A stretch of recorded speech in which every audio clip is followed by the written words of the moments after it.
Life Management Science Labs would like to acknowledge that we live and produce this podcast on the traditional lands of the Wurundjeri people. We'd also like to acknowledge the traditional owners of the land of our listeners and our international colleagues. We'd like to thank and pay our respects to the elders, past, present, and emerging.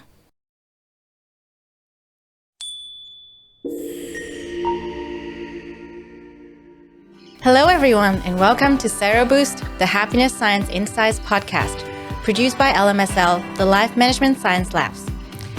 We are champions of life management science, providing structured insights informed by science and inspired by practice on key aspects of conscious living. Each week, we bring you scientific and practical insights on each element with the expert knowledge of professionals in the field. I'm your host, Lu Ngo, coming to your ears from Naarm, Melbourne, Australia. Let's learn together. Good morning. Thank you so much for joining the podcast, Listen. Hi, Lu and everyone. That's my pleasure. Thank you for having me here. Yeah, it's so great to finally talk to you. It's been a process and we're finally here because you've been so busy writing your book. And, it's so great that we are finally in this virtual room together. So I'm excited to learn from you today, and I'm sure listeners will be as well.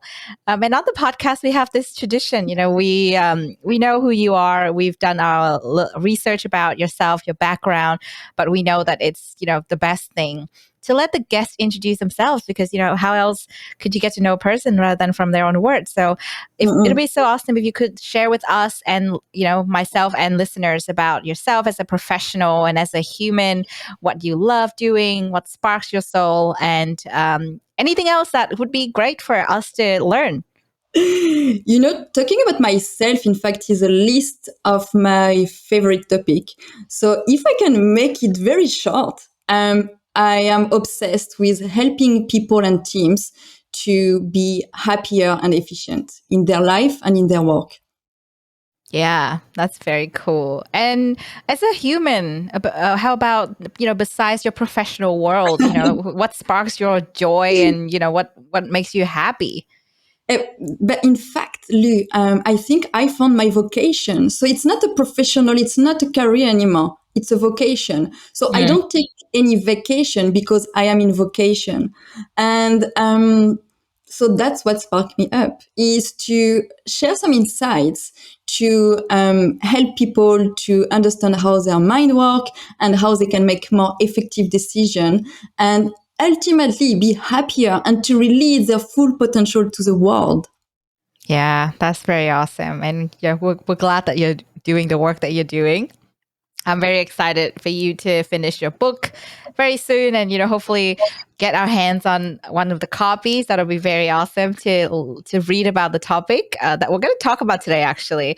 So today we're going to talk about overthinking. This is a topic that you probably will catch in every conversation between anyone and everyone from all ages. We always overthink, right? And I think for me, I just talked to you before this recording about the exact same thing. I was kind of thinking, you know what? Yesterday, I really did a lot of overthinking, and today I get to talk to you about it. So I'm excited to learn from you. And I think to start with, we would love to hear your definition of overthinking before we jump into any other parts of this podcast. So thank you, Lu. And that's right. It's among the population worldwide. So what is overthinking? This is a simple question. Yeah. With complex answers. Yeah. So psychologists and behavioral scientists disagree on the exact definition. In fact, many of them call this cognitive phenomenon rumination, saying that overthinking is a non-scientific naming. And even here, there is no consensus. In fact, in a 2009 meta-study, so a meta-study is a study aggregating lots of other studies, most of the research done on overthinking, they found more than 14 different definitions. So with this in mind, I interviewed more than 365 overthinkers worldwide over a year to find out a common denominator. I work on simplifying this problem and establishing a sort of umbrella definition. And after my research, My definition is that overthinking is an excess of thoughts that lead to harmful consequences. So we have too many thoughts and it has several negative impacts on us. Yeah. I think that's definitely relatable. Definitely. Even though it's like I think it comes from your research, but it's, it could be related to by everyday listeners, everyday people, myself included. That's great to know. And we will definitely jump into the topic in a little bit and talk more about overthinking, especially in the context of happiness, because that's what we're here Mm, for. We're here right. to, unpack the little nuggets of happiness and find out some of the issues that might affect our happiness. But Mm. before we do that, we always do a fun activity we call rapid fire because we want to get to know you first. Okay, You're the star today, and let's do it. yeah, before we do any things serious and talk about the topic, we want Mm. to know the first thing that comes to your mind when you hear certain words. Yeah. It could be something that you probably picked up recently or it's your all-time favorite, anything that comes to your mind. Mhm. So let's start. The first Yes. thing we would want to know is a book that comes to your mind. Mm. Start with Why from Simon Sinek. That is a great one. Yeah, that's awesome. Next one is a movie that comes to your mind. Mm. So, in fact, the last one that I watched was when I was back in France. It's called La Boîte Noire. So, in English, it could be Black Box. Do you Mm. want to tell a bit more about the story? Yeah, Um, please. yeah, so it's just a story of a French analyst that analyzed the audio exchange stored in a black box of a plane that just crashed and killed lots of people. And he feels something is not right. Hmm. And was it something that was shocking at the end, or was it Yeah, something that you expected? Oh, okay, yeah. very interesting. Hopefully, we can find it and find the version with English subtitle. Maybe that'd be great to watch. Okay, what about a podcast? Uh, you know what? And one that really relates with what we are going to talk about is the Happiness Lab from Dr. Laurie Santos. Do you know this one? Yeah, I've heard about it. I haven't actually listened to it, but after today, I'll definitely have to check it out. That sounds really great. How about a documentary? Mm, Seaspiracy. Is it on Netflix or any Yes. streaming services? Yeah. Yeah, Okay. it's on Netflix. It's a documentary about the sea, the ocean. Okay. Great. Great to know. How about your famous role model? So I have many, but I'm gonna pick one for this question. It will be Eleanor Roosevelt. I think she's a pure badass. Yeah. Do you want me to explain why? Oh, yeah. Absolutely. So she advocates for women's rights in the workplace and the civil rights of the US minorities. She pushed the United States to join the United Nations, and she was their first delegate, presided over the Commission on Human Rights, and she supervised the development of the Universal Declaration of Human Rights, and she also wrote 27 books, guys, 27 books, and she raised 6 children, and she was a casual aircraft pilot. That is super cool. So cool. Thank you for sharing. I'm blown away. Yeah, I definitely should look into her story. All right, that is your famous role model. What about an app that you've been using? Oh, because I'm into the book now, and I tried one recently. It's called Pique, Pique, Yep. where the philosophy is do the book, not just read it. Ah, I think that should be the philosophy with all books, right? You got to Mm. take some nuggets of learning and turn it into action. That's what I've been doing with my reading as well. So it's great to hear. Peak. Okay, great app. How about a news website? Uh, I don't really watch the news. I believe that people would tell me what I need to know. But Yeah. if I need to say one, like it could be at the supermarket or your friends when you meet them for a dinner. Like conversation will just spark, from those gathering or those encounters. And I'm happy to have the information like that. But otherwise, from time to time, I would turn maybe Australia ABC News. Yeah. Okay, that's pretty common. So that's good. And yeah, I don't think you need to follow the news every day anyway, especially with what's happening in the world right now. It's just Correct. healthier, to selectively listen when you want to. Yes. Okay, cool. How about an artist that you love or someone that you really admire? Mm. I'm gonna pick the illustrator that I choose for my book, and his name is Pierre Langlois. Oh, is that a French name I caught? It is, yes. Yes. Oh, Yeah. And what that's I love perfect. about his story, he used to be a mechanical engineer in the automotive industry. And now he switched into an illustrator. And so all the illustration in my book are from him. Yeah. Oh, we're really excited to see the illustrations. Seems to be a really visual book as well, so it'll be fun. Yes. It came after, because when I was hearing all those stories from people, I could picture them in my head. And I'm like, okay, if I want to deliver those ideas, words would be enough. How about as well, I Mm. could share some emotion or sensation through pictures? Yeah. Because I could hear a redundant type of scenario in people's life, and maybe sometimes people, they feel like they are alone to go through it, but I heard it so many times, so I just wanted to as well share that in the book, that they are not alone. Like, many Yeah. people have been there, and that's Yeah. why I think with the illustration, it's kind of empowering the idea behind that. Yeah, I think that's a great idea. And it'll make it more relatable and probably more fun to read as well. Mm. Great. How about a course you have completed recently or Mm. of all time? Mm. So I'm part of a community called Thought Leaders. So it's not really a course, because they do regular training, conference, and this is probably my last course, if I can say so. Yeah, that's great. That is a community, and is it an exclusive type of community or is it for general public? It is exclusive. It's for people that are into this vocation, Yeah. and they want to grow their vocation over time. So Yeah. that's exclusive in this way. It's like, if you share, this path in life, it's kind of like designing a life by design, Yeah. by doing the work you love, with people you love, the way you want. Yeah. Then it is for you. That is super cool and sound really elite as well. And the final one we have for you today is at an event you have attended.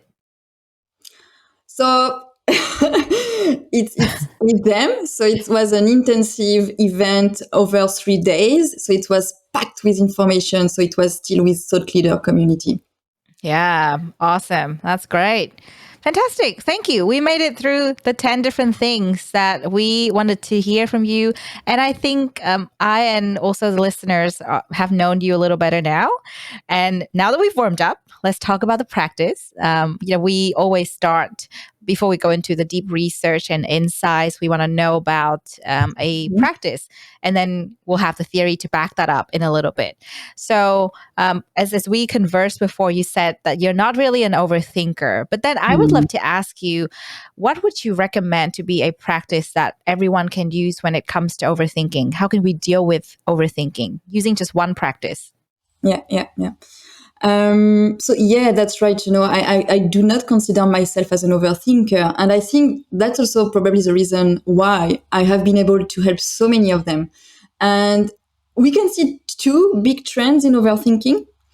We have the people that are more analytical overthinkers. They will overthink more about their projects, about their finance, like purchasing a house. And on the other hand, you have the emotional overthinker. They will overthink more about their social interaction. Like, they could relive their past events and create what if scenario in their head. What if I did this? What if I said this instead? And based on your type of overthinking, and again, I don't like to put people into boxes, but just like a spectrum in thinking and some trend that I could draw from this research. There are different techniques you could use to diffuse it. And now, if I should give you a generic practice, in fact, I would give you a quite standard advice is sleep well, eat well, and exercise. Again, I know it's quite generic, but because to give specific techniques, we would need to go deeper into Yeah. one type of overthinking. But this is useful. Overthinking, usually creates negative emotions such as stress and anxiety. But this emotion can also trigger your overthinking. So by doing this basic activities, having a good sleep schedule, having a balanced diet and exercising, you can reduce your negative effect and consequently reduce your overthinking. Great. Well, thank you for sharing about that practice. Listen, I think it sounds really simple, but actually quite hard to do nowadays because it's the modern life. Everyone has a lot going on, lots of stimulants around us, especially, all the different screens. So, it's hard to eat well, sleep well, and exercise well sometimes. And I find myself to be struggling with this from time to time. So I could understand why you said it is simple, but for me, it sounds like it's not that simple. So, what would Mm, you say to be the 3 benefits of this practice? mm. So definitely, it's sleeping well, eating well, and exercising. That's the foundation of Maslow pyramid, and that are basic needs to be fulfilled. And when we do it, we immediately feel better. Because that's quite simple, really. But that's right, it can be hard. But the positive thing is that it will reduce our negative emotions, and then it automatically reduces our tendency to overthink. Yeah. Another aspect, especially with exercising, is that it gets us out of our overthinking. Often people focus excessively on problems that they are facing. They ruminate the same thoughts again and again, and they cannot get closure. But Yeah. taking a step back, shifting our focus is actually good to enable our brain to wander.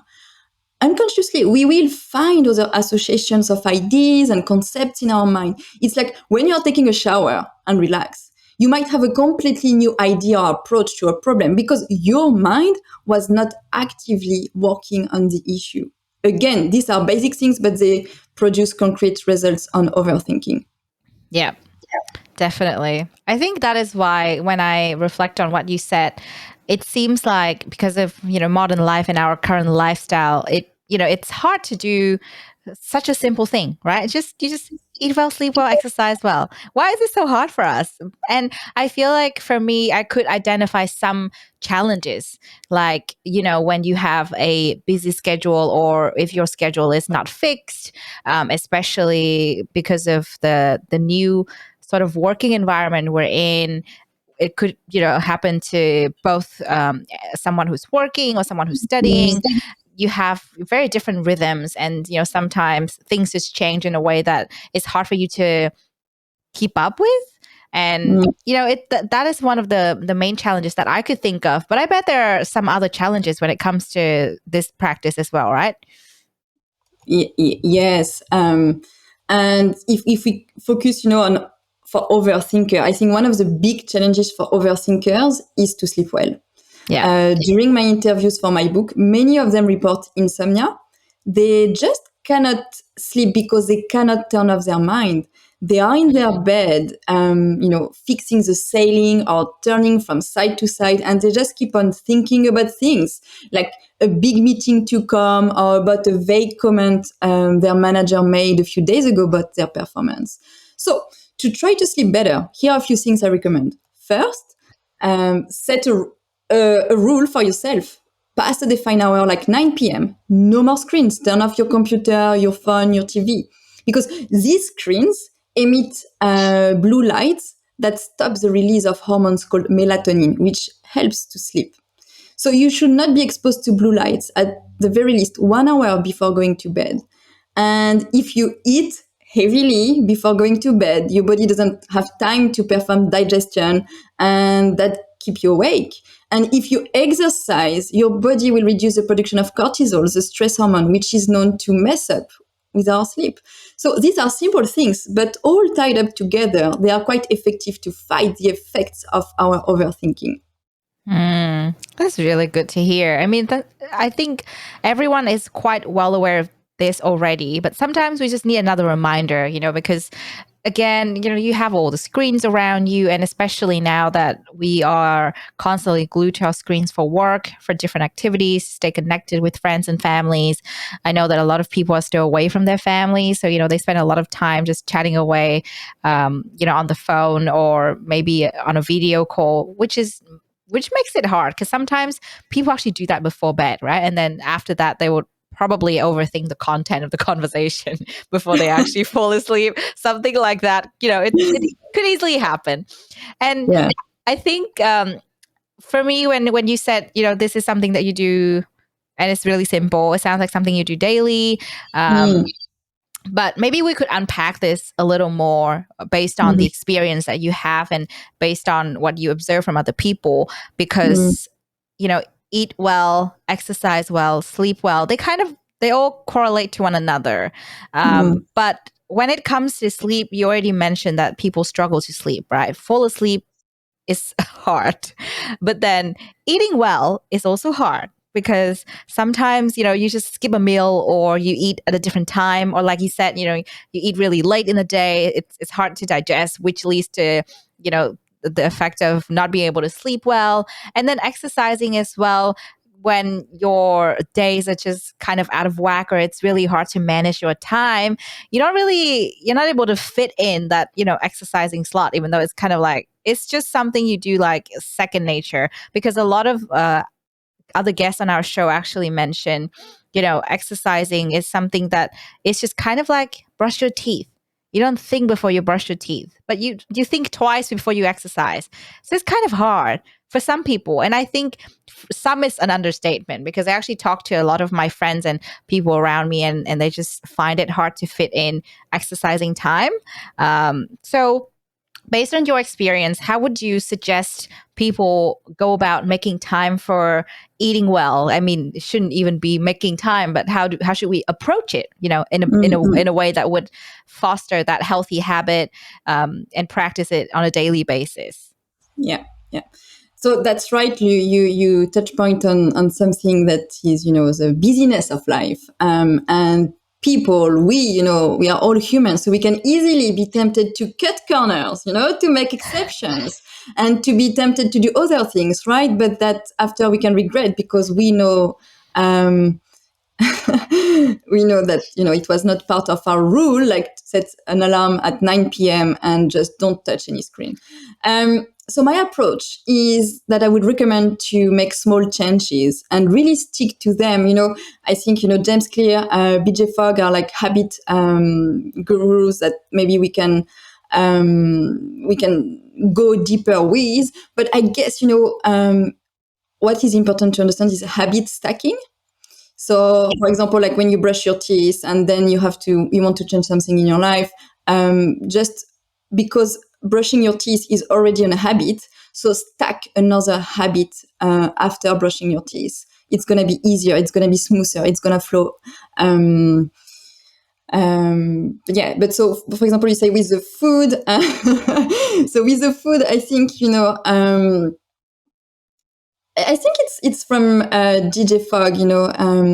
I think he mentioned in his book or somewhere in his podcast that for eating better, first make sure that you clean your fridge, that your fridge is healthy, because that can help you, in fact, to eat healthy if your fridge is healthy. So he would, I think, clean his fridge every week. And as well, if you are buying something that you don't want to eat, but you bring it back to the house and it's in your fridge, in your cupboard, so guess what? You're going to eat it. You're going to be so tempted. So if it's not in your fridge, you won't eat it. So you know what? Don't buy it. Yeah. So it's pragmatic. It's simple. Yeah. So yeah, but all these little things, like for example, for exercising, you can find 15 minutes in your day, every second day, and block it in your calendar. And you don't need to go out and run. It can start with simple stretching. Like first thing you do in the morning, you stretch for 15 minutes. And these are little things that bit by bit will stack up, make your progress and create momentum. And so you can add more. And the more you progress, the more momentum, and then getting more progress becomes even easier. Yeah, that is so true. Yeah, I think I could totally attest to that because recently I've just been, jumping straight out of bed and going straight for a walk or a jog or a run. And I find that to be really helpful because you don't think about it anymore. It's just, okay, I'm going to brush my teeth, wash my face, and then head straight out the door. And then, I think once I'm kind of used to this new rhythm, I'm going to add something next to that, so like you said, habit stacking, which is really awesome to try because it just starts with one thing, and a lot of the time starting with that one thing is hard. So once we've got past that hurdle, it'll be much easier for us. And I think it's great because you mentioned that this is one of the really simple practice everyone can do to deal with overthinking in their life. And because we are talking about this in the context of happiness, what is that chain reaction? How would that then affect our level of happiness and perception in life? So the stronger we master our life, our emotion, the better you will feel. And I guess the happier you will be. Yeah, definitely. Definitely. It's just as simple as that. And again, with the Maslow pyramid, the higher you can go up, Yeah. the higher you can expand. Yeah. Okay, let's jump to the next question. So you mentioned that this is a really simple practice. I personally think that this could apply to everyone and anyone. And also this is something you can and should do every single day because, it's just the basic of the Maslow hierarchy of needs, like you said. So it's just the very basic levels. Yeah. So before we close this section, what else would you recommend our listeners to combine the practice with? Is there anything else we can add on top of it? Yeah.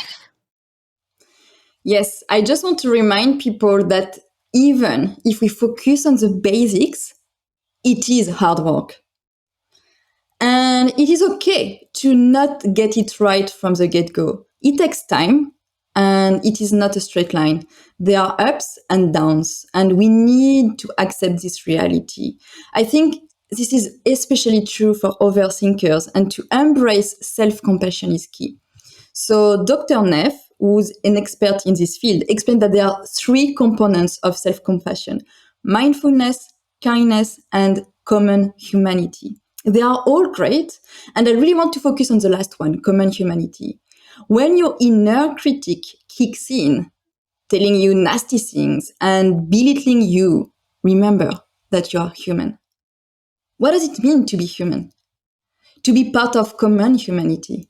It means that we all fail at times. We all face difficulties, and this is normal. And that is not self-pity. This is having the awareness that our situation, even if harsh, is also encountered by others. For instance, you are not the only one to overthink things or relationships. Others do too. It is okay. And once we have accepted and integrated our common humanity, it gets easier to work on solutions, on how to move away from the problem we are facing. So to answer this question, I think another point is, in your practice, is to be self-compassionate. Yeah, that is going to take it to the next level, but that's hard. Especially a lot of the time, like you said, our inner critic can just come out, out of nowhere and kind of like, "Hi, I'm here, and I'm judging you," So it could be really, really hard for us to embrace that. But I guess you're right. Once we start with the foundation, once we've taken care of our physical health, we eat well, we sleep well, we exercise well. And then this part of our mental health and our sort of like nurturing our soul inside our body, that's going to come a little bit more easily. So I think that is a great thing to combine it with. And thank you for sharing the practice. And Lu, you have thoughts, but you are not your thoughts. Yeah, that is so true.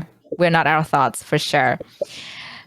So on the show, we always want to take a wider look at the bigger picture because we talk a lot about happiness. So we want to make sure that we understand where we are and, how we can reach to that level of happiness before we talk about overthinking, which is the topic of today. And we always ask our guest the big question: what does happiness mean to you? Because it means different things to different people. So, what is your personal definition of happiness? So I think happiness is when you feel joy, when you are satisfied with what you have, when you enjoy being with the people that surround you, when you feel empowered by what you are doing in life. That is so true. That has a lot of layers of meaning as well. It's not just one thing, but like you said, it's multiple things in your life, multiple facets and aspects. So, one of the things that we always want to know is, because there are different things that come into your happiness. A lot of the times we might miss something, or we might misinterpret certain things to be part of our happiness. And based on your interaction with a lot of people, I think it might actually come out of the research about overthinking, perhaps. There might be some misconceptions when it comes to happiness. And we would love to hear from you. What do you think to be some of those main misconceptions when it comes to happiness? Yes, in fact, let me add you a notion here that's really important. Yeah, I think it's important to make the distinction between happiness and life satisfaction. Life satisfaction will be looking at your life and thinking, "Am I satisfied with my life?" Whereas happiness is an emotion you feel in an instant, in the moment, in the present. I am happy right now. And you cannot always be happy. If it was possible to always be happy, we will not realize what it is. We will not know we are happy. So what do most people could maybe get wrong when it comes to happiness is maybe this difference between life satisfaction and happiness. I really like how Daniel Kahneman put it together. He's a brilliant behavioral scientist and got a Nobel Prize for his research. And he explains the difference between the remembering self and the experiencing self. When you think about past events, it is always you remembering self speaking to you. But when you live through the event, this is your experiencing self to go through it. And I think people ask themselves the question, I am happy? And their remembering self answer it with their life satisfaction. And so I guess there is a question swap. We don't answer, am I happy? But do I have a good life? Which is similar but different. I think happiness can only be experienced in the present moment, in the now. It requires us to be mindful, to be fully in the instant with our body, with our mind. We need to acknowledge our experiencing self. Even if life is hard, even if you are going through tough times, difficulties, in the present moment, in the now, you can experience happiness. Yeah, that is beautiful. Thank you for sharing. And I think because we are talking about overthinking today in the context of happiness, when we have addressed what happiness means to you, what some people might get wrong when it comes to happiness, what about overthinking in the context of happiness then? Because you've already defined overthinking earlier today. But how do you think overthinking would then affect our level of happiness in life, given the definition that you already made? It's like having a purpose, having a meaningful life, and joy, and enjoying little moments and things like that. So, how long do we have on this podcast? Because I wrote a whole book on this topic, so we can spend quite some time talking about it. Yeah, we can go on for as long as you want, but I think we can probably start with the key sort of finding that you have in your research, and then we expand from there. Yeah. Okay. So there are hundreds of studies that underline the negative effect of overthinking on our life. Overthinking associated with anxiety, stress, and insomnia. Overthinkers as well are 4 times more likely to fall into depression than non-overthinkers. And the worst part is that overthinking will extend the duration of negative emotional state and even intensify them. So there are a lot of other side effects from overthinking and on our sense of self and on our personal growth. Overthinking pushes us into a state of inhibition where we don't do, and this will invariably lead to missed opportunities and create lifelong regrets. So in my opinion, there is nothing good in overthinking. Yeah. Well, that sounds really simple. It sounds so simple, yet it is a tough pill to swallow. It's just kind of like, oh, you're an overthinker. Well, think about that.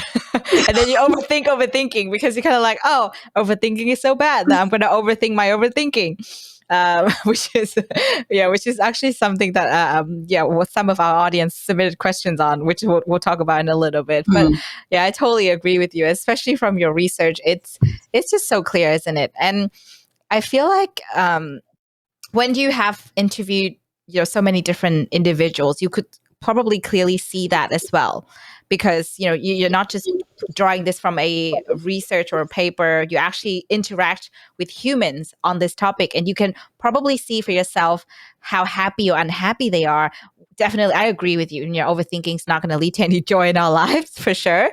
But how do you see it manifest in people? Like little things that maybe we miss. Mm.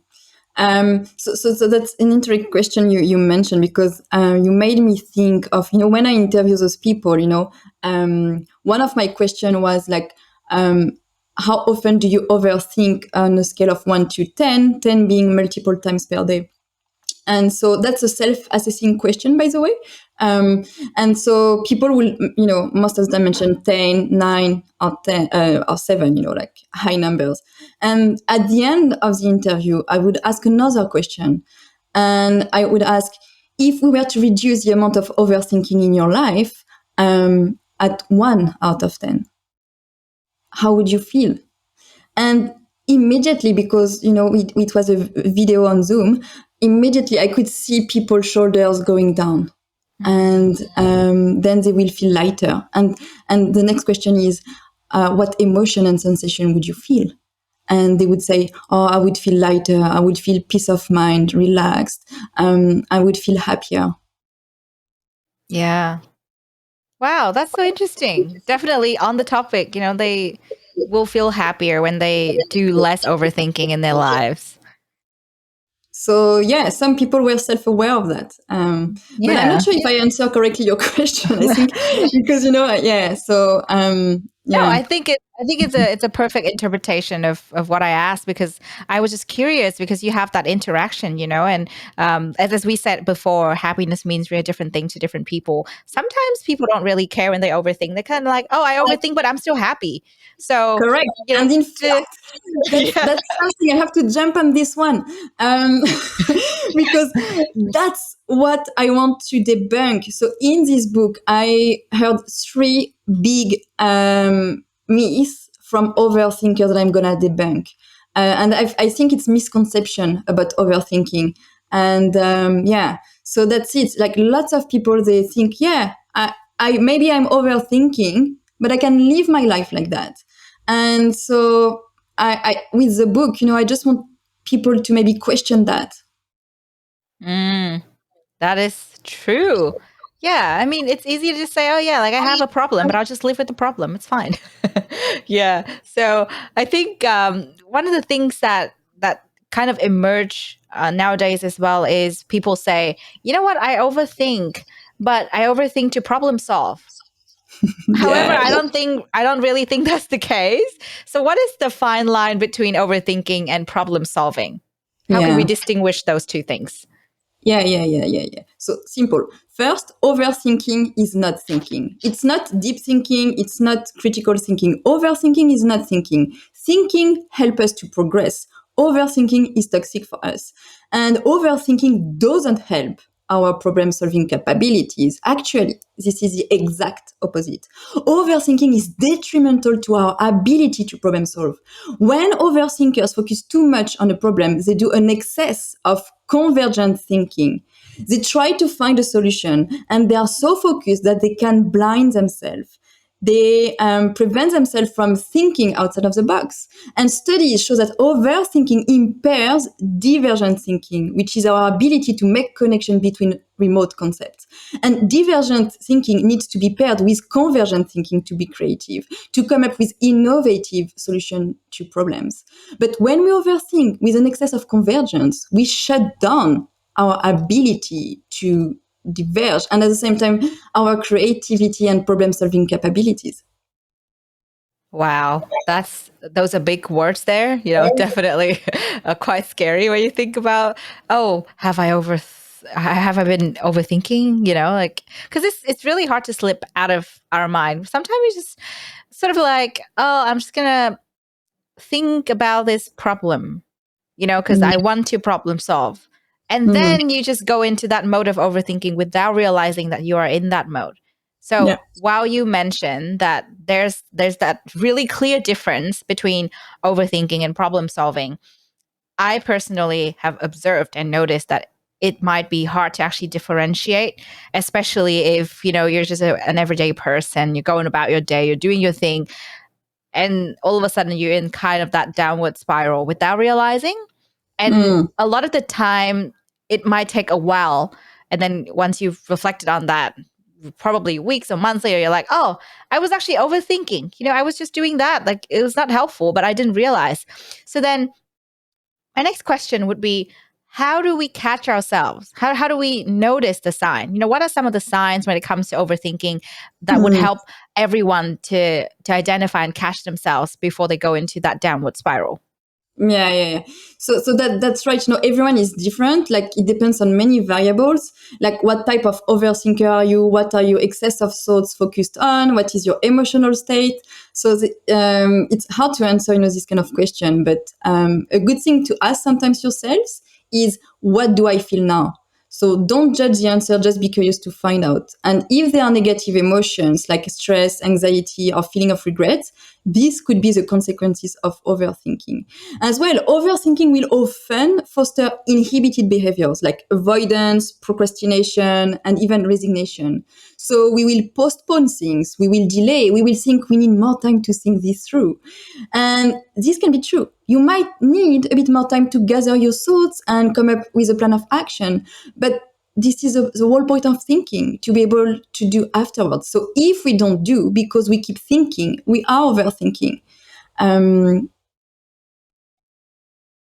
Yeah, that that's gonna sink in for a little bit, right?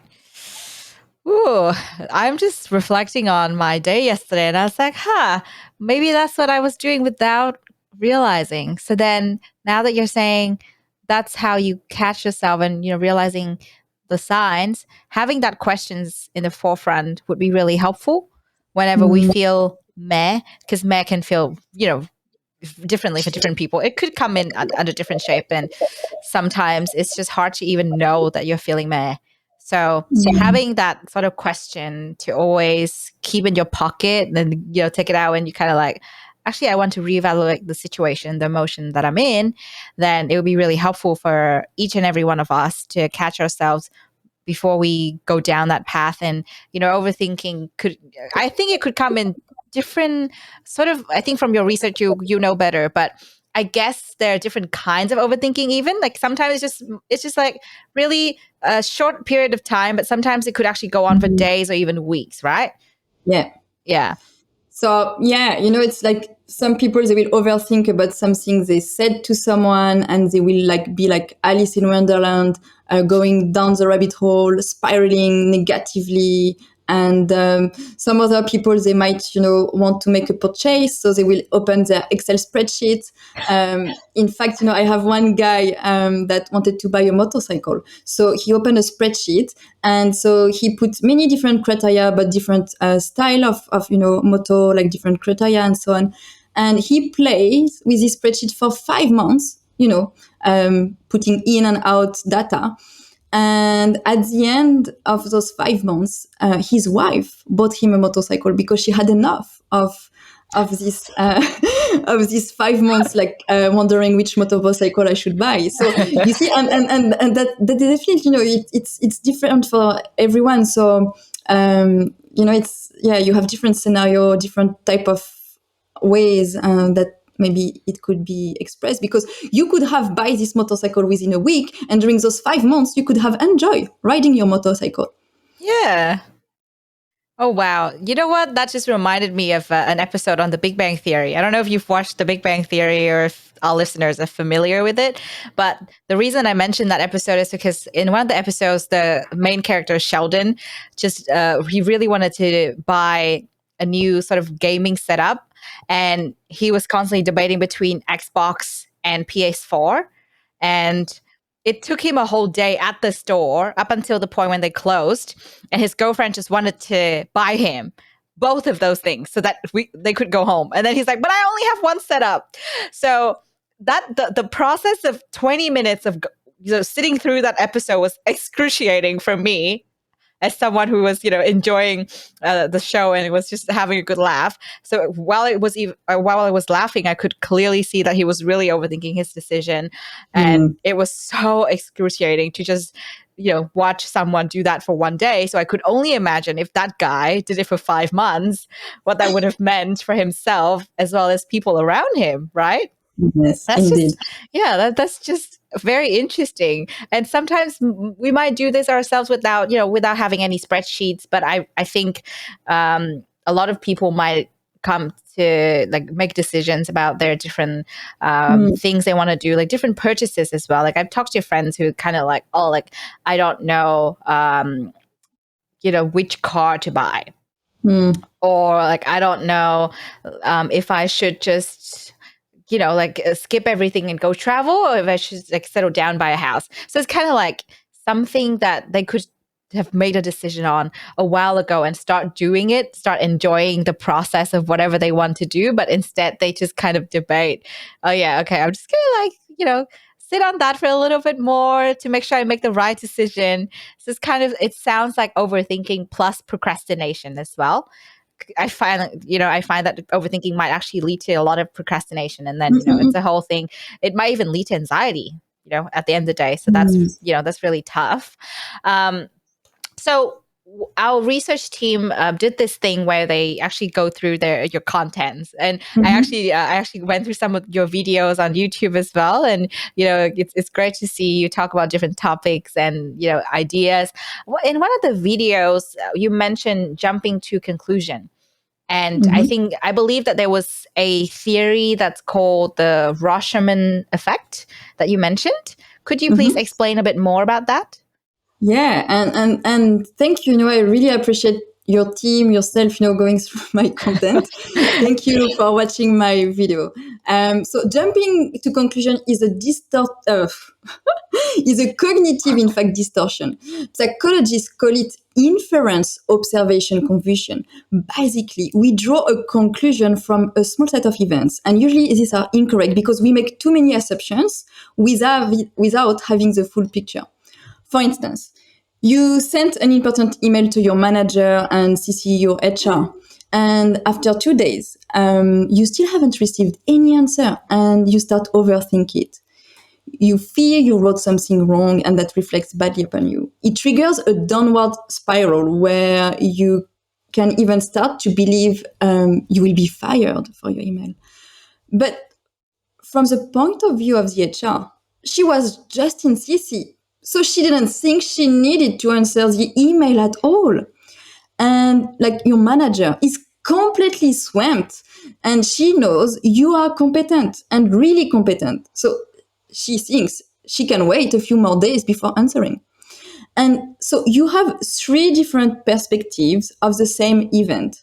And that's what we can call a Rashomon effect. So it comes from a Japanese movie from the 50s where we see the same event described by 4 different protagonists. And it's quite different in each version. The reason is that our past experiences, our mental state, and our cognitive biases, all of these influence our perception. So everyone sees an event differently, like a car crash in the street, with 4 witnesses, 1 event, 4 stories. And overthinking will amplify our inference observation confusion bias. So it is important to seek feedback from others, to ask them how they perceive things. What did they understand? What did it make them feel?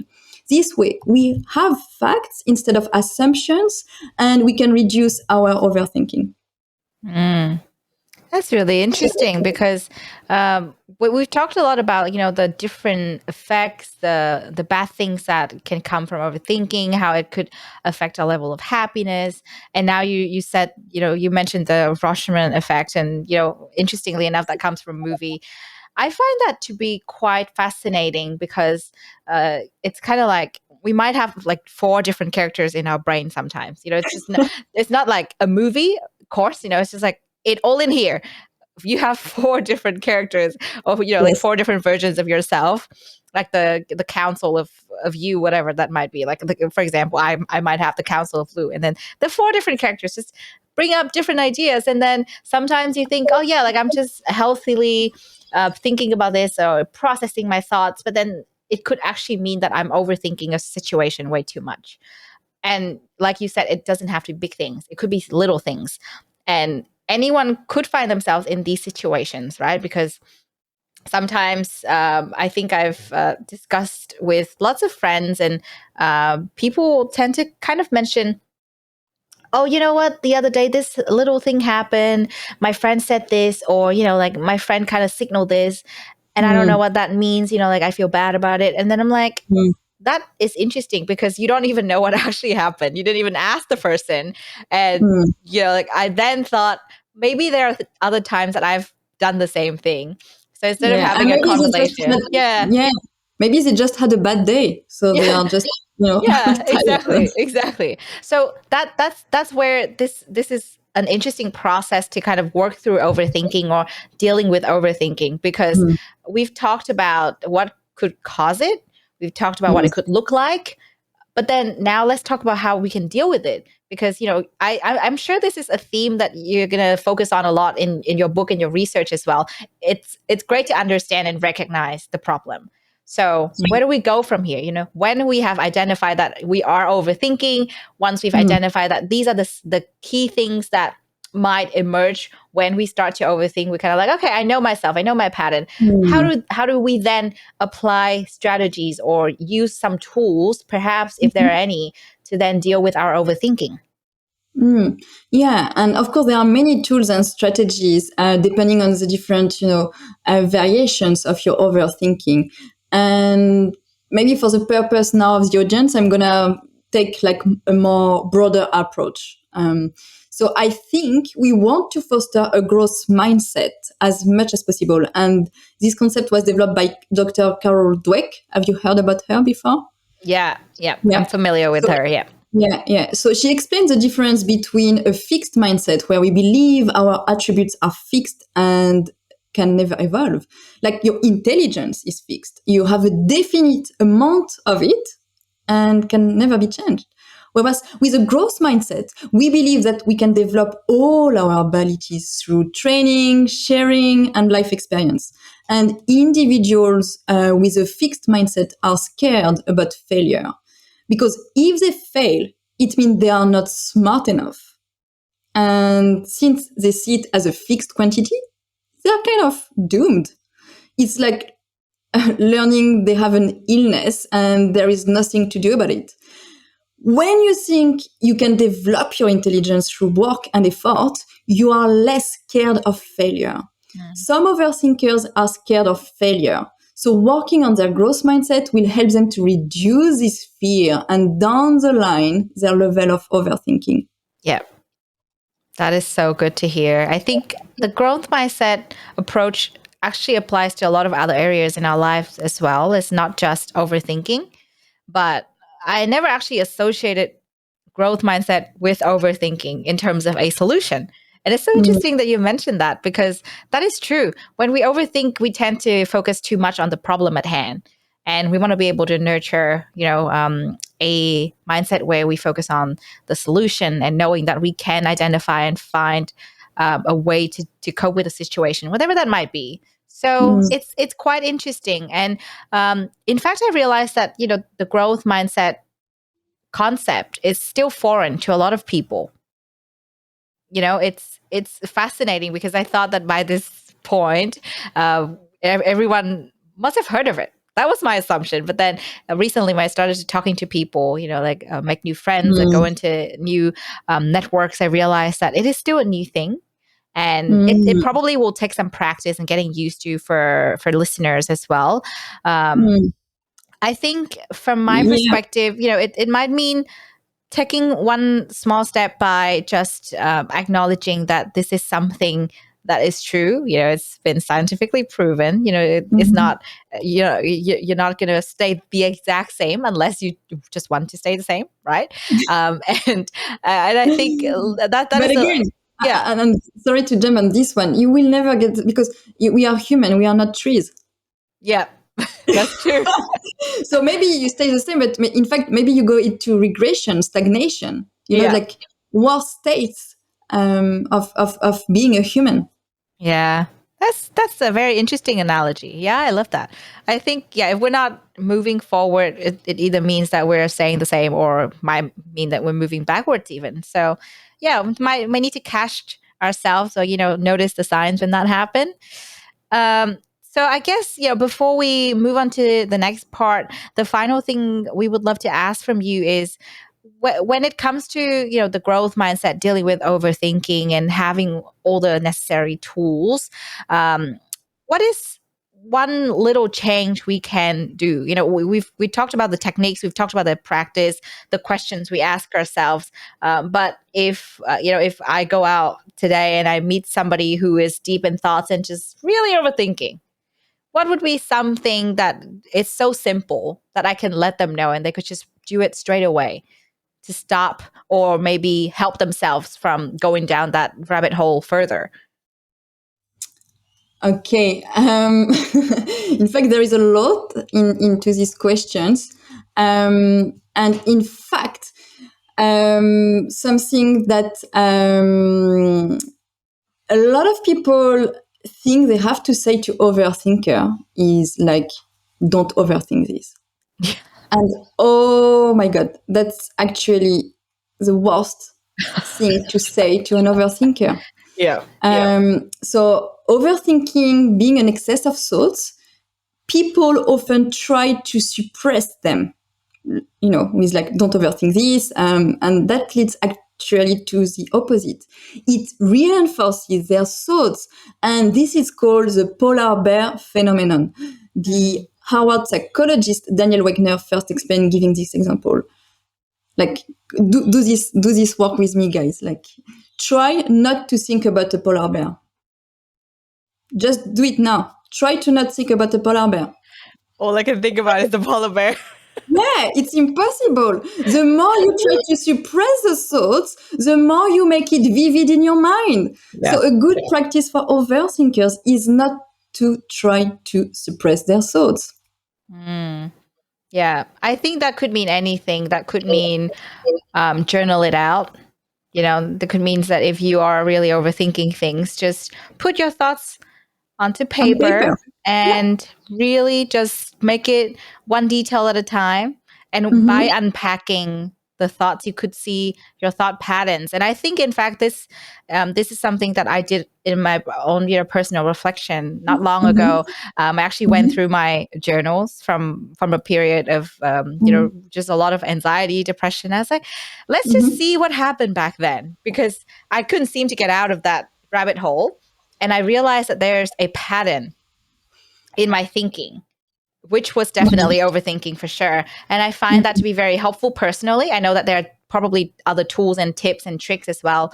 But I find that when you have identified your thought patterns and catch Mm-hmm. yourself, then you'll be able to reframe the thoughts. So you won't Yes. then focus on the problem, but then you will actually journal out some solutions or maybe even workshop some ideas for yourself. And I find that to be personally helpful. And hopefully that can help others as well. Mm-hmm. And like if there are any other tips, I would say like you said earlier, Mm-hmm. right? It's just about nurturing your growth mindset and start small. It's probably not the big things like, oh, just don't overthink it, just do it, because sometimes that sounds really scary. It sounds like you're telling me to drop everything I know and just do something else. So yeah. Yes. So you did cover a lot, and yes, journaling is one way that can work for people, for a certain type of overthinker. And because you told me it's working for you, I might have found which type maybe you of overthinking you are doing. So what's important when you put your thoughts is like, what do I feel? And really not say, why do I feel this? So it's really important to ask what and not why when you put stuff on paper. And as well, there is like a methodology as well. Like you can just put straight thoughts on paper, or as well you can have like kind of a worry journal, and you can give a mark to this thought, to this worry, like out of 10. Like and then you go through a methodology of articulating what's this worry about and what is in your control. And at the end of the process, you go back to ranking your worry out of 10. And maybe just by doing that in the few minutes, you maybe started the process with 10 out of 10. And then at the end, it's going to be like 4 out of 10 because of you're putting stuff and then like really focus on trapping them into a journal and knowing what you can control. And sometimes you can even go even further. You can burn the worry journal. You can burn the paper. Yeah. Yeah, that is very interesting. I think I've actually read it somewhere. It's just write down all the things that worry you, or like write down all the dark thoughts that you have, and then burn the piece of paper or the whole journal. Even that's really interesting. Yeah, I think that might be cathartic for some people. It might be really helpful. So I think before we jump to the next part, I just have this one question in the forefront of my mind. Perhaps I should have asked you this way earlier. You said you don't consider yourself to be an overthinker, but your whole research is on overthinking. How did that happen? So, of course, I had moments when in my life I did overthink. But I think I was more like an underthinker. And now I feel that because of my research and all the things I've gone through, I'm a healthy thinker. And in fact, why is because I was getting a lot of coaching clients with this pattern. And so I got curious about it. I was like, what is going on with their mind and their beliefs and all of that? And so out of curiosity, I went all in. Plus, when I see overthinkers, I see very smart and very sensible people, but they go into self-sabotage. So they don't offer their gift to the world. They don't live their life at their full potential. And we have one life. So when I see that, I see it's a waste of human potential, and I'm not okay with that. Some people, they will go into the beach and take the plastic because, they care, they don't want, but of course I care about the plastic on the beach. But what I care the most about is full potential in people. And so that's why, I really want to see people fully expressed and to live their life at their fullest. Wow, that's such a beautiful message.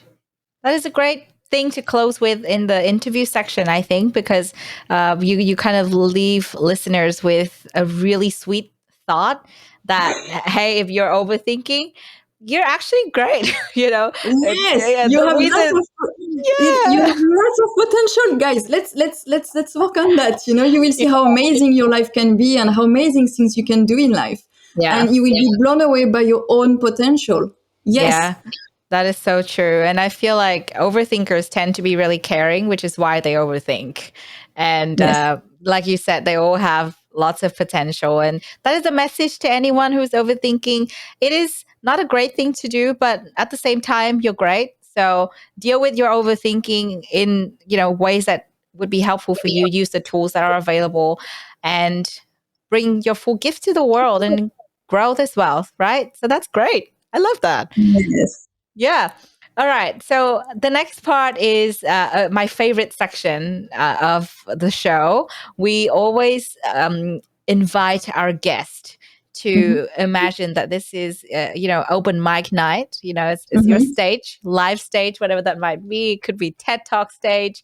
You can talk about anything at all. It doesn't have to be about overthinking. I know you're writing a whole book on this, but I'm sure as a human, you're passionate about many different things. Yes. So we would love to hear about something else that you're passionate about, and maybe a really heartwarming message that you might want to leave with listeners today, or anyone for that matter. Yes. Thank you, Lu. So on a completely different topic then, I am passionate about kite surfing and in general by any activity that we can do in the water. So I love swimming, paddleboarding, kayaking, snorkeling, and this year I'm learning to sail. So really anything that has to do with water. And I think this is my element. It is my happy place. We are still going back to happy. Yeah. So, so when I'm close to water, it calms me, it revitalizes me, it gives me strength, and I am in flow.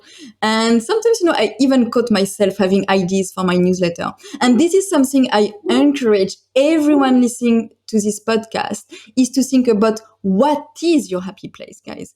What can you how can you resource yourself? Where can you resource yourself? It can be at home sipping a good coffee. It can be walking on a mountain trails. It can be playing soccer with your friends, playing cards with your friends.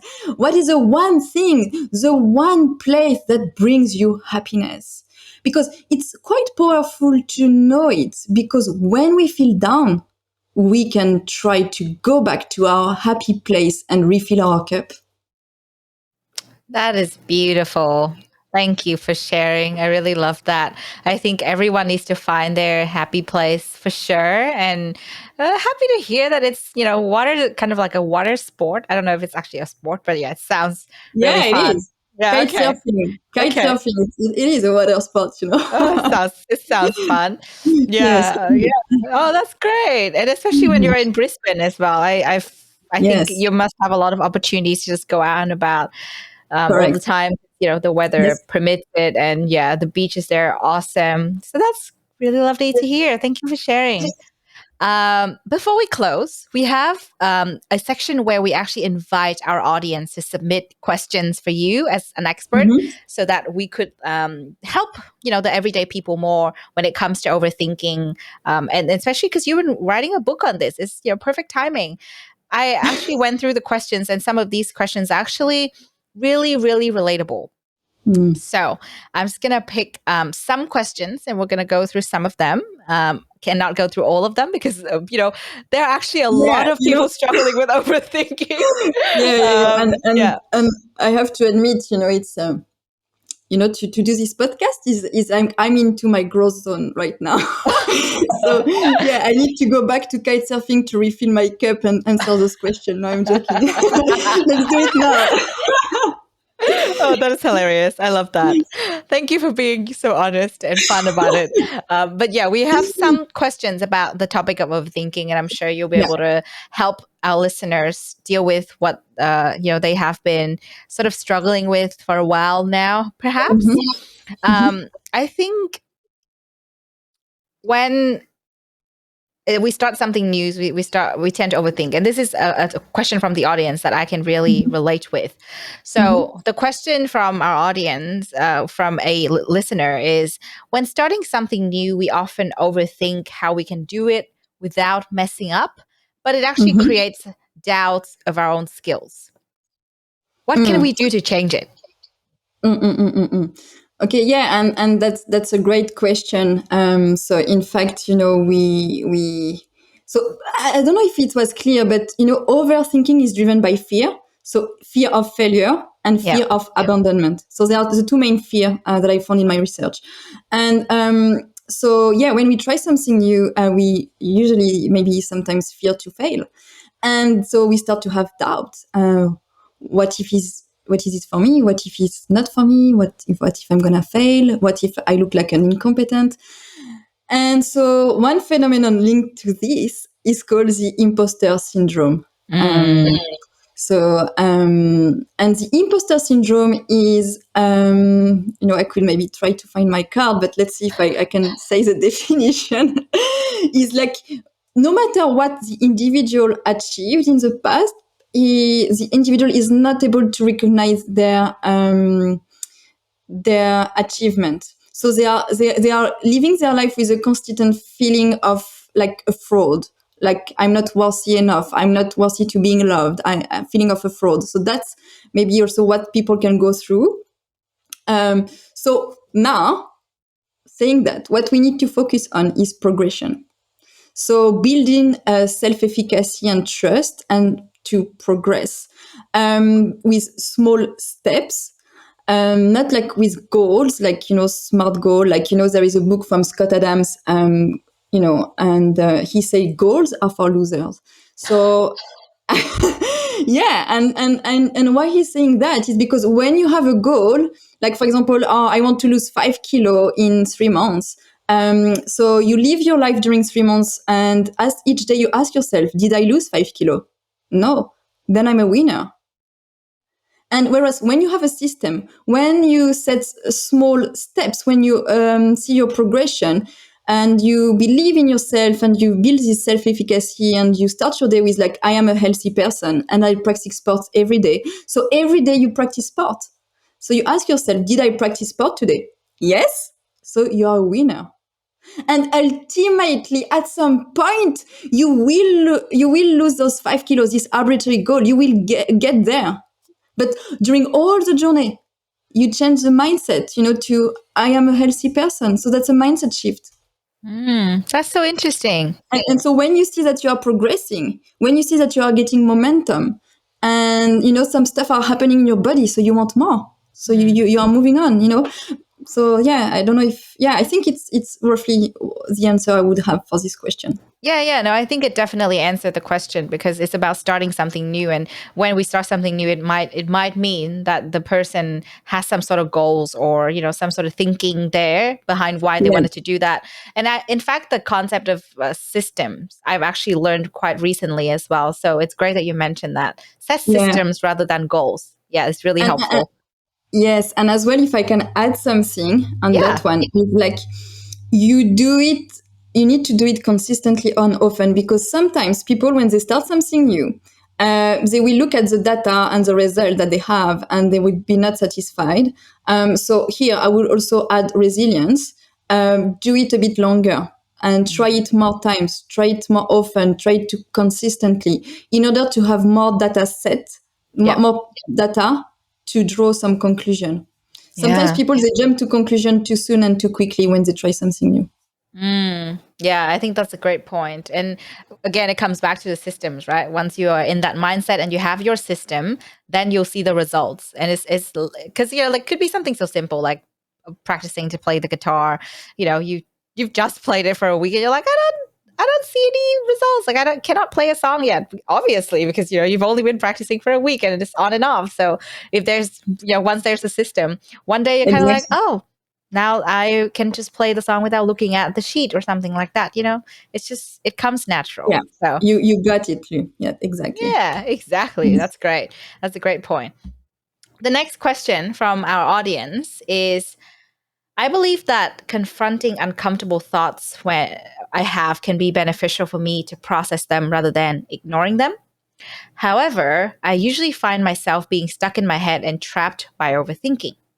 How am I supposed to maintain a healthy balance? Um, that's a question, right? It is a deep question. um, Yeah. yeah. So I guess my first reaction and first thought will be to um, acknowledge what is happening, and and again I will go back to the polar bear. Um, you know, um, like acknowledge the polar bear, like what is happening, and don't try to suppress it. What do I feel, and then what can I control, and maybe to move forward as well is to reconnect maybe with your why, with your value, with your belief, with what's important for you in life. um, Yeah. and say as well something, like maybe another thing could be, it's not happening to me, it's happening for me. Yeah. That's true. I think this question and this sort of issue is quite common, I would say. Like I think at least for when I've discussed or talked to people, I notice that they share that they have, uncomfortable thoughts quite often or like I think like you said earlier, it kind of like self-sabotage Mm, because it's a vicious cycle, right? Like they overthink and then they overthink the overthinking but they don't get out of that loop. So then it becomes, mm, it's just a vicious cycle. And then that's why and where the person can really get mm, stuck in their head rather than focusing on the growth mindset or the problem solving side of things. So I think you already kind of covered this, but I guess to reiterate and to help our fellow listener, it's probably just a matter of taking the small steps. Yeah. Uncomfortable thoughts will come. And like you said, it's just about shifting your mindset a little bit, changing a little step in your thinking process, and ask yourself where you can go from there. What could be a potential solution rather than this is my problem and I'm not going to do anything about it. So yeah, let me say something. The book title, my book title is going to be Act Before You Overthink. So do Oh, something, take action. That's like, that's why that's it's on the great. title. That's why it's on the cover. It's because Yeah. sometimes, with books, they can be around your room, your living room. So that's going to be a reminder for overthinker to take action, to act. A small step, something, but just act, take action. That is so great. I love that. I think it's such a great message to anyone and everyone who might want to read your books, or at this point, they could be listening from any point in time, who might have already read your books. But all the tips and little things you mentioned today are really helpful, and connect them to overthinking as a problem, and probably an epidemic even, because nowadays I notice that it's everywhere. Everyone has that, or at least most people I know. So this is a really helpful topic, and as I said to you, Yes. I I encountered it mean, yesterday. So I totally agree with you on that one. It's like definitely a pandemic, and as well, like, with clever people, that they are too clever for their own good and they self-sabotage. And I'm like, no, no, no, no, no. We need your ideas. We need your thoughts. We need your life. We need you in order to improve this planet, right? So yeah. Just get out of your own head and take action. yeah. Oh, that's such a great message to close with. Get out of your own head. It's kind of like, like Because you know yelling. what? Yeah. Action remove doubts. Yeah. That is so true. I think it's kind of like the same principle when you deal with anxiety, because you're sitting with your thoughts as well, and overthinking leads to anxiety, right? Like we just discussed before. So it's just about, it's just about taking action. Like you said, there you go. Yeah. That's the podcast. Take action. And we live in a world with uncertainty, and the world will never stop evolving. The world will never stop evolving. So uncertainty will be there. And just acknowledge that and move on with your life. Yeah. Yeah. Because if you don't, you stay stagnant, and you might be going into regress, which, is not a good place to be. So we rather be going into the happy place, happiness, action, momentum, progress, and be proud of ourselves, be proud of what we say, what we do in life. And that's how I'm going to finish. Or do you have any more questions?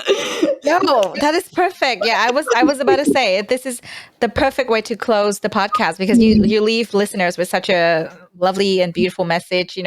You are all wonderful and amazing humans, and by overthinking, you're taking the joy of knowing your excellence, from other people and from the world. So stop overthinking and start taking actions on whatever you need to do. I'm going to tell myself that as well. So thank you. Thanks so much, Lison. Thanks for joining us. Thank you, everyone. It was my pleasure to be here, and I love the work you are doing, guys. So please continue doing it, and I'm gonna be thrilled to listen to other podcasts that are gonna be released. Thank you. I love this experience. Thank you for being here. Yeah, thank you. You've been listening to Sero Boost, the Happiness Science Insights podcast, produced by the Happiness Science Labs, a division of LMSL, the Life Management Science Labs. More episodes are available from 10 life management perspectives and can be found by searching LMSL on Apple Podcast, Google Podcast, Spotify, YouTube, and other podcasting apps available on your devices. If you enjoyed this episode, please rate, share, and subscribe to our channel so that other people can find it and we can continue to provide quality content. More of our work can be found on our website at ha.lmsl.net, where you can join our movement. I'm Lu Ngo. Thanks for tuning in.